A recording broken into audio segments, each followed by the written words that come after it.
What's going on, y'all? Welcome back to Kidtage. Today, we're going to be talking about last night's game on TNT.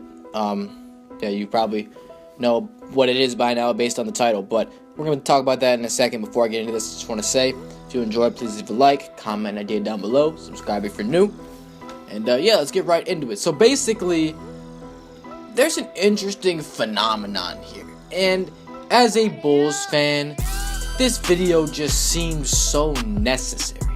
So basically, if you don't know, the Chicago Bulls are currently in the 7th spot in the Eastern Conference with a record of 12-10, which they're also tied with the New York Knicks, who are in 6th place due to tiebreaker. They share that record. Now, I find it very interesting that the Chicago Bulls are a 12-10 team just because of a lot of reasons. You don't really know if they're doing good or bad or mediocre. I mean, honestly, it all evens out to them being just a pretty okay team, a pretty decent team. 6-3 at home, 6-7 on the road, and that's not really jumping out to you. There's no area where they are absolutely fantastic, besides rebounding. They're a great rebounding team. They're not a very good assisting team. They can't shoot for anything. They're just not a good offensive team. They are a really good defensive team, though. They're holding opponents to less than 100 points per game, which isn't something that too many teams in the NBA are doing. So they do, I believe, have a top 10 defense in terms of points allowed. Now, I want to talk about what they're really doing, because people look at the Bulls' record. They say they're 12-10. Well, the Chicago Bulls are one of those teams, and they were like this last year, and it looks like they're, repeating their ways of mediocrity and just frustrating everyone watching. Because the Chicago Bulls aren't just losing games that they should be winning, but they're also winning games that they should be losing. This is really frustrating.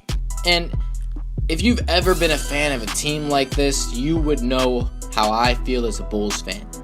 The Chicago Bulls, before last night's victory over the San Antonio Spurs, had dropped 3 consecutive games to Dallas, Portland, and Detroit. Now, neither of these teams had a better record than the Bulls when they played them, and neither of these teams have better than the Bulls now.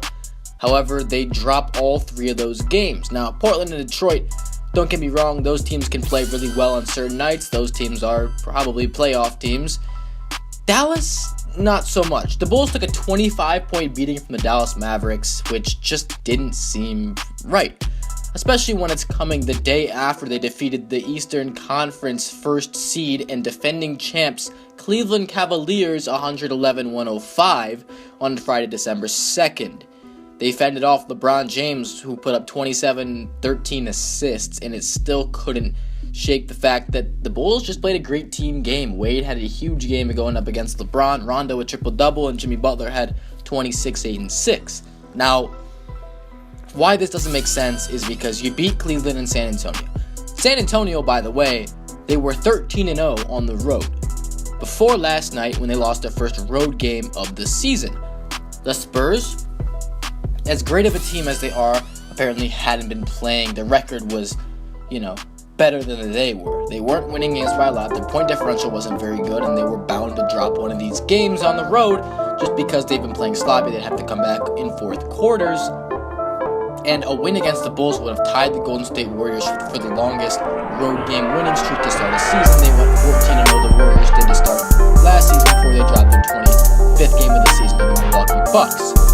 Now, Spurs, yes, they could break this record and it would mean probably something, but the more interesting thing is the fact that the Chicago Bulls were able to hold them to 91 points total, and the Bulls were able to take this game. Weird, because as a Bulls fan, I watch every single game, and the last 3 games they played the complete garbage, especially that last one against Detroit. They scored 91 points and gave up 102 against a really good defensive team, but Detroit's not really known for their offense, and they made them look like a really good offensive team in this game. I don't know why, but they just got off to a terrible start and didn't win. Now, the Bulls get a win against San Antonio.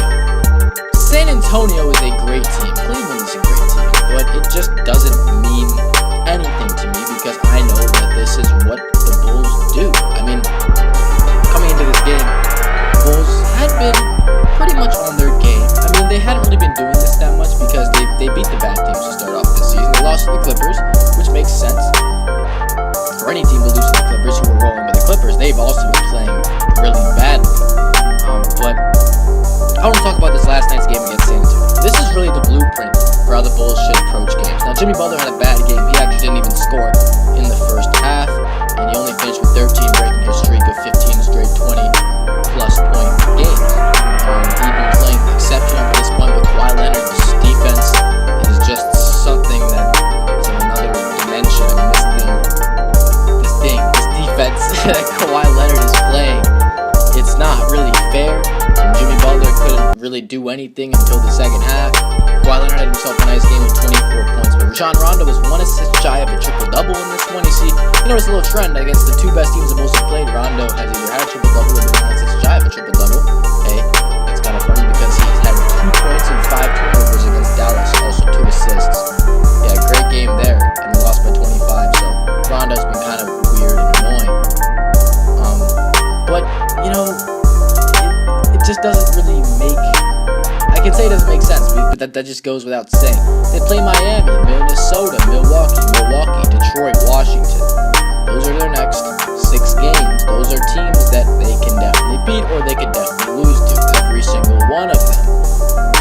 Pistons, I don't know if they're going to be playing the Pistons, but the point is the Chicago Bulls are extremely inconsistent. They've got good players, no shooting, and terrible assist game, at least as of recent games. They just haven't passed the ball well enough. Last night they were a little better, but the defense has been actually pretty good, especially last game against San Antonio, holding the Spurs to 91 points and terrible shooting percentages across the board.